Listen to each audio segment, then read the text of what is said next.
A day in my life as a content creator na may trabaho. Hi guys, it's me, Mami Grace. So for today's video guys ay maglalaba tayo ngayon.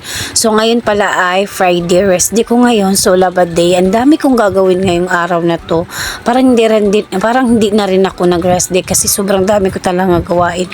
So bali alas 7 na ng gabi dyan, naglalaba ako kasi mas gusto kong maglaba ng alas 7 kasi sa umaga ang dami kong ginagawa. Pinapriority ko talaga si Mela kasi siyempre sa loob ng isang linggo, isang beses lang ako nagre-rest day. So, binibigyan ko ng time ang aking mga anak.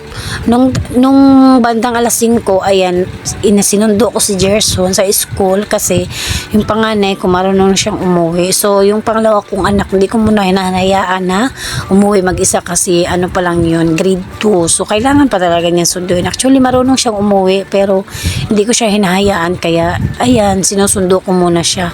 Tapos, nag-focus naman ako sa kay Mela nung umaga hanggang hapon. Tapos, nung mga bandang alas 7 na nga, naglaba na ako. Tapos, iniwan ko na lang si Mela sa lola niya kasi wala namang ginagawa yung lola niya.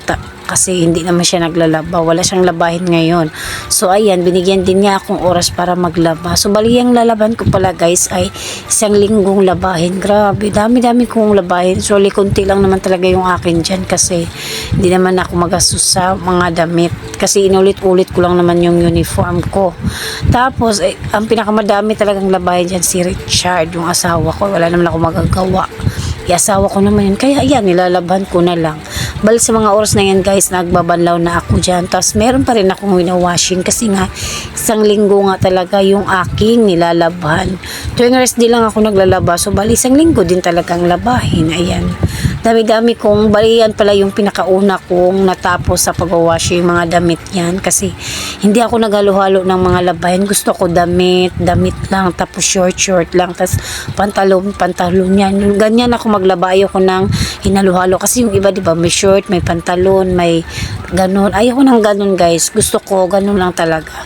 So ayan, sa mga oras na yun nagsasampay na ko at ayan, ang dami kong labahin. Diba? Nakita nyo yan? O diba? So yun lang for today's video guys. Thank you so much.